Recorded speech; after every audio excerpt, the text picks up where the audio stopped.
বন্ধুরা, কেমন আছো তোমরা সবাই? আশা করছি সবাই খুব ভালো আছো। আমরাও বেশ ভালো আছি। আমি দীপা। আমার নতুন আরও একটি ঝলমলে ব্লগে তোমাদের সকলকে জানাই অনেক স্বাগত, অনেক ভালোবাসা। দিনটা হলো আজকে রবিবার, আর আজকে কিন্তু একটু বেলা করেই ঘুম থেকে উঠেছি, ওই 7টা নাগাদ। তো উঠেই দেখো বাসি কাজকর্ম সমস্তটাই সেরে নিয়েছি, আর এখনও পর্যন্ত চিকু ঘুমোচ্ছে। তো এইদিকে আমি দরজা জানালা খুলে দিতেই এমন গাড়ির আওয়াজ হলো, খানিক বাদেই কিন্তু চিকু উঠে পড়েছে। আর আজকের কিন্তু আমি অফ ক্যামেরাতে সমস্ত কাজকর্মই করে নিয়েছি, সেগুলো আর তোমাদেরকে দেখাইনি, কেননা বিকেলের দিকে বার হব, মন্দিরে যাব। অনেক দিন ধরে না কেমন মনের মধ্যে হচ্ছে যে একটু বজরংবলী মন্দিরে যাব, কেমন যেন মনটা টানছে। তো চিকুর পাপাকে শনিবার দিনকে রাতে বলছিলাম চলো মন্দিরে নিয়ে যাবে, তো ও বললো চলো।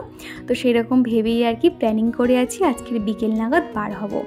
সেই জন্য দেখো ঝটপট কাজকর্মগুলো করে নিচ্ছি, আর এরই মধ্যে দেখো চিকু উঠে পড়েছে। তো উঠে পড়তে ওকে একটু ফ্রেশ করিয়ে দিলাম, দিয়ে দেখো কিভাবে বসে রয়েছে। আর চিকু সবসময় না পাগুলো কেমন দুদিকে দুটো পা মুড়ে বসে, ওর এই হ্যাবিটটা খুব খারাপ। সেই জন্য আমি আর চিকুর পাপা চেষ্টা করছি যাতে ও বাবু হয়ে বসে, একদমই না বাবু হয়ে বসতে পারে না। তো যার জন্য ওর পায়ে যে নপুরটা ছিল, যে বালাটা ছিল, সেটা না খুলে দিয়েছি। ভাবলাম হয়তো পায়ে লাগে বা কিছু, কিন্তু আদৌ নয়, ওইভাবে পা মুড়ে বসে ওর অভ্যাস হয়ে গেছে। চিকু কিন্তু আগে ঘুম থেকে উঠেই কিন্তু খুব কান্না করতো, আর এখন কিন্তু সেটা করে না। তার কারণ আগে ওকে কি করতাম, ও কান্না করলেই ওর পাশে গিয়ে আবার ওকে ঘুম পাড়িয়ে দিতাম। আর এখন যখনই কান্না করে ওকে তখন বলি তুমি চুপচাপ শুয়ে থাকো, আমি কাজ করছি। এই কথাটা বলার পর থেকে না ও বুঝে গেছে যে আমি কাঁদলে কিন্তু মা আসবে না। সেই জন্য কী করে, ও যদি খুব ঘুম পায় তো খানিকক্ষণ ঘুমিয়ে নেয়, তা নয়তো কিন্তু সাথে সাথে উঠে আসে। আর আজকে তো তাড়াতাড়ি উঠে এলো দেখলে। তো এখন এই যে ওকে মুখটুক ধুয়ে ফ্রেশ করে দিয়েছি, আর একটু পরেই চিকুর পাপাও উঠে পড়েছিল। তো এখন আমি চা বানিয়ে দেবো, আর চিকুর জন্য একটু জল বিস্কুট দিয়ে দেবো।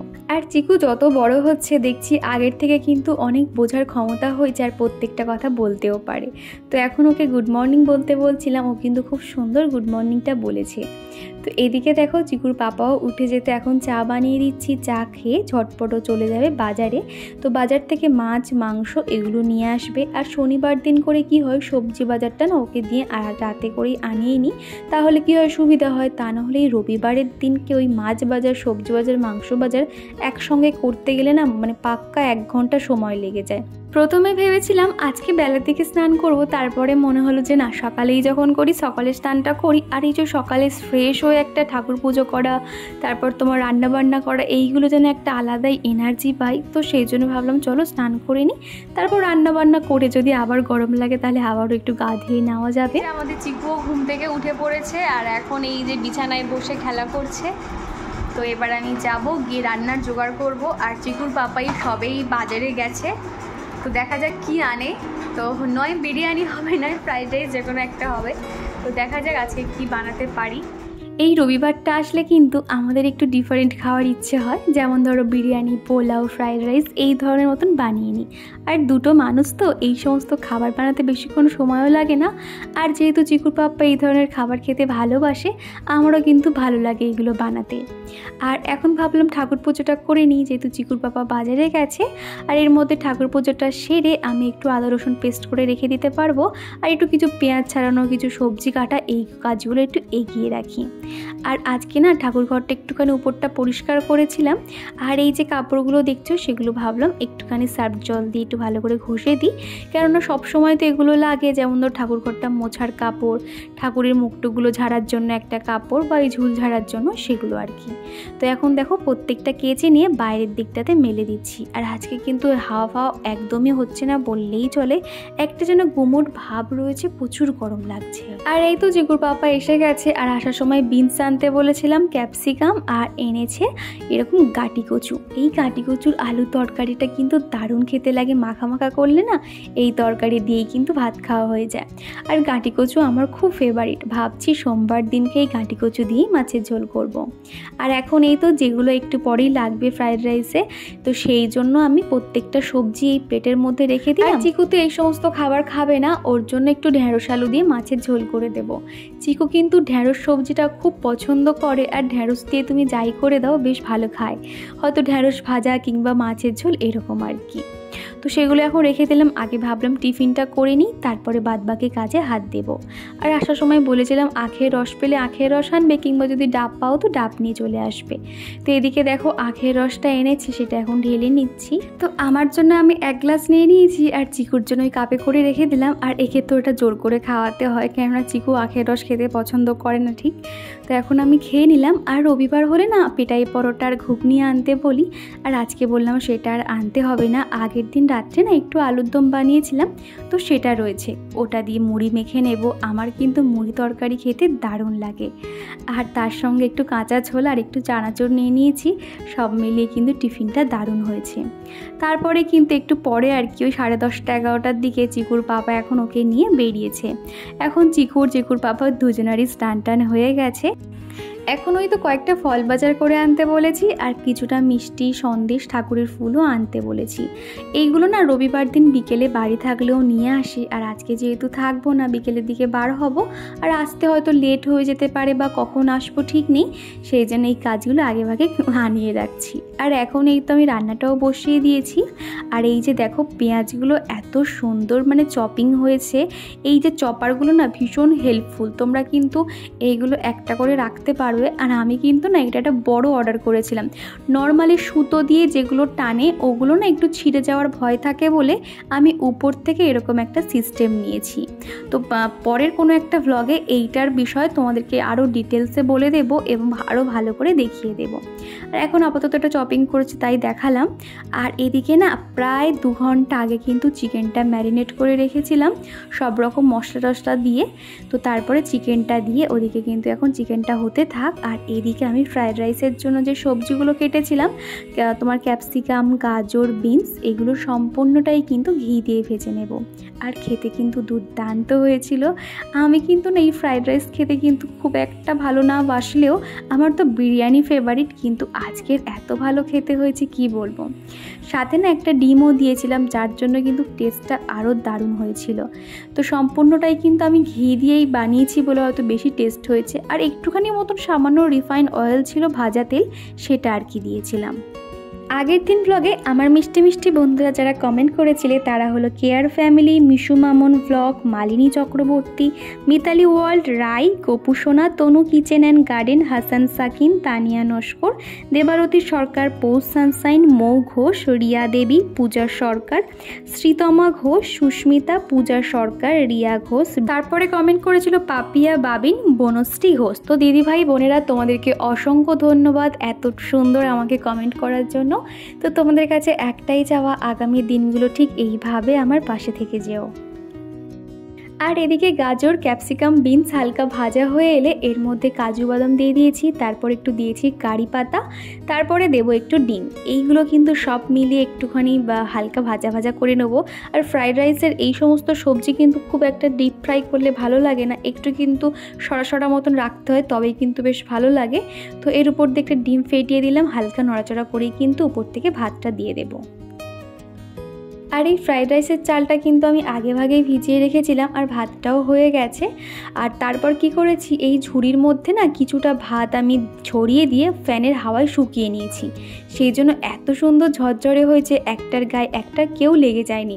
আর আগে কিন্তু কি করতে হবে, ঝুড়ির গায়ে না একটুখানি তেল কিংবা ঘি তোমরা ব্রাশ করে নেবে, তাহলে দেখবে কোথাও লেগে যাবে না, চাল নষ্ট হবে না, এরকম আর কি। তো প্রত্যেকটা ভাত এত সুন্দর ঝরঝরে হয়েছিল কি বলবো। তার উপর থেকে একটুখানি সামান্য নুন, চিনি, আর এদিকে দিচ্ছি ব্ল্যাক পেপার, আর বিরিয়ানি যে মশলা হয় সেইটা উপর থেকে একটু সানরাইসের মশলাটা ছড়িয়ে দিলাম। তারপর দিয়ে দেবো ঘি। মোটামুটি 10-5 মিনিট একটু হালকা স্টিমে থাকলেই কিন্তু তৈরি হয়ে যাবে ফ্রাইড রাইস। আর এখন যে আমি এতগুলো ইনগ্রিডিয়েন্টস দিচ্ছি, আর এখন কিন্তু গ্যাসটা বন্ধ করে রেখেছি, তা না হলে কিন্তু এটা নিচ থেকে ধরে যাওয়ার সম্ভাবনা থাকে। আগের দিনকে এক বন্ধু কমেন্ট করেছিলে দিদিভাই তোমার নাইটির লিঙ্কটা দিও, নাইটির লিঙ্ক বলতে আমি ঠিক বুঝতে পারলাম না, তুমি যদি ভিডিওটা দেখে থাকো অবশ্যই বলো তুমি ঠিক কোনো জামার লিঙ্ক চাইছো নাকি নাইটির লিঙ্ক, আমি ঠিক বুঝতে পারলাম না কমেন্টটা পড়ে। তো যাই হোক, এদিকে কিন্তু খাবার রেডি হয়ে গেছে আর চিকুকেও কিন্তু খাইয়ে দিয়েছি।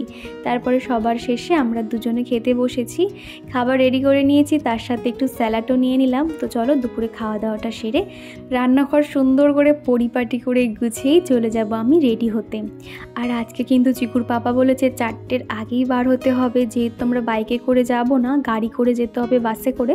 আর সেখানে কিন্তু মন্দিরটা তোমার 8টার মধ্যে বন্ধ হয়ে যায়। তো যদি একটু তাড়াতাড়ি না যাই তাহলে ভগবানের দর্শন নাও পেতে পারি। সেই জন্য কিন্তু আমি একটুও বসিনি। দুপুরে খাওয়া দাওয়ার পরে রান্নাবান্না সমস্তটাই কিন্তু পরিষ্কার করে নিয়েছি, নিয়ে এখন এই তো রেডি হতে চলে এসেছি। তো এখানে কিন্তু মুখটা প্রথমে ভালো করে ফেস ওয়াশ দিয়ে পরিষ্কার করে নিয়েছি, তারপরে এখন লেন্স পরে নিচ্ছি। আমি বাড়িতে থাকলে অতটা কিন্তু চশমা কিংবা লেন্স ব্যবহার করি না, যখন কোথাও একটা যাই তখন কিন্তু লেন্স পরি, যেহেতু সব ড্রেসের সঙ্গে দেখবে চশমাটা খুব একটা ভালো যায় না, সেই কারণে আর কি। আর লেন্সটা প্রথমেই পরতে এত পরিমাণে চোখ জ্বালা করছিল না, প্রায় 6-7 মাস হলো লেন্স পরা হয় না। আর লেন্স এমনই একটা জিনিস, তুমি যদি 2 দিন ছাড়া ছাড়া বা 1 সপ্তাহে 1 দিন পরো তাও মোটামুটি অতটা চোখ জ্বালা করে না, কিন্তু অনেক দিন পরে পরলে অনেকটাই কিন্তু চোখ জ্বালা করে। তো খানিকক্ষণ চোখে একটু হাওয়া টাওয়া দিতে তো দেখলাম একদম লেন্সটা সেটিং হয়ে গেছে আর কোনো রকম অসুবিধা হচ্ছে না। তো এখন আমি হালকা একটু মেকআপ করে নিয়েছি, তারপর এখন লাগিয়ে নিচ্ছি মাস্কারা। সাজগোজের সবথেকে মেন পার্ট যেটা আমার মনে হয় মাস্কারা আর লিপস্টিক। তো দেখো হালকার উপর দিয়ে রেডি হয়েছি, আর চিকু কিন্তু এখনও ঘুমোচ্ছে। মোটামুটি আমরা দুজনে রেডি হয়ে নিই, তারপরে ওকে তুলবো। তা না হলে তো ওকে আগে ভাগে রেডি করালে ও এত আনন্দ করতে থাকে কোথাও ঘুরতে যাওয়ার আনন্দে, পুরো ঘেমে স্নান হয়ে যায়। আর বাইরে কিন্তু প্রচণ্ড পরিমাণে রোদ, সেই জন্য ভাবলাম চুলটা একটু বিনুনি করে নিই, চুলটা ভালোও থাকবে আর এদিক ওদিক উড়ে যাবে না, যেহেতু এখান থেকে আমরা খানিকটা পথ বাইকে যাব। আর আগে না এই স্টাইলটা খুব করতাম, একটু বিনুনি করে নিয়ে চারধার থেকে একটুখানি টেনে টেনে দিয়ে খুব সুন্দর একটা দেখতে লাগে, মনে হবে যেন চুলে অনেক গোছ। আগে যখন টিউশন পড়তে যেতাম কিংবা যখন কলেজে পড়তাম তখন কিন্তু এই বিনুনিটা খুব করতাম। তো তোমরাও এটা ট্রাই করতে পারো, বেশ ভালো লাগে কিন্তু। এক সাইডে করে বিনুনিটা নিয়ে এইভাবে একটু টেনে টেনে দিলেই কিন্তু অনেক ভালো লাগে দেখতে। তো দেখো আমি মোটামুটি রেডি হয়ে গেছি আর চিকুও উঠে পড়েছে, এবার ওকে জামা প্যান্ট পরিয়ে দিচ্ছি। আমাদের চিকু যদি একটা কোথাও যাওয়ার কথা শুনেছে না, ও কিন্তু ঘুম থেকে উঠেই এত আনন্দ করবে যেন মনেই হবে না যে ও ঘুমাচ্ছিল, এতটাই এক্সাইটেড থাকে। তো এখন এই যে ওর পাপা ওকে রেডি করিয়ে দিচ্ছে, তো এবার আমরা বার হব। আমার এই পর্যন্ত ভিডিওটি তোমাদের কেমন লাগছে তোমরা অবশ্যই কমেন্ট করে জানিও। ভিডিওর কোনো অংশ ভালো লেগে গেলে একটা লাইক একটা কমেন্ট করে দিও, তোমাদের এক একটা কমেন্ট আমার পরের ভিডিও বানাতে অনেক উৎসাহ করে। আমরা যে মন্দিরটাতে যাব হনুমানজির মন্দির, সেটা আমাদের বাড়ি থেকে অনেকটা দূর, সেই জন্য ভাবলাম আমরা অর্ধেকটা পথ মোটামুটি আমাদের বাড়ি থেকে যে স্টেশন সাকরাইল স্টেশন সেখানে আর কি বাইকটা রেখে তারপর ওখান থেকে আমরা বাস ধরে নেব। তো দেখো খানিকটা পথ বাইকে গিয়েই কিন্তু ওখানে বাস ধরে নিয়েছিলাম, তারপর সোজা চলে এসেছি মন্দিরে। এত সুন্দর মন্দিরটা না কি বলবো, নিচ থেকে অনেকটা সিঁড়ি পার হয়েই তারপরে কিন্তু ভগবানের দর্শন করা যাবে। আর আগে যখন এখানে এসেছিলাম উপরে যে তিরপল টাঙানো দেখছো, এটা কিন্তু হয় না ওই যখন বিকেল টাইম বা যখন বৃষ্টি হলে অনেকে ভিজে যায়, সেই জন্য দেখছি এই ব্যবস্থাটা করেছে, তো অনেক সুবিধাই হয়েছে। আমরা যখন গেছি তখন কিন্তু কোনো রকম বৃষ্টি কিংবা রোদ ছিল না, মোটামুটি খুব ভালোভাবে ঘুরতে পেরেছি।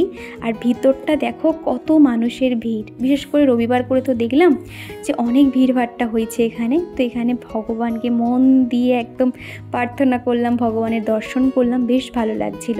আর এখানে এসে যে এরকম একটা ঘটনা ঘটবে আমাদের সঙ্গে কখনোই বুঝতে পারিনি। মন্দির থেকে বেরিয়েই দেখছি যেখানে জুতো রাখার জায়গা রয়েছে সেখানে চিকুর পাপার জুতোটাই নেই।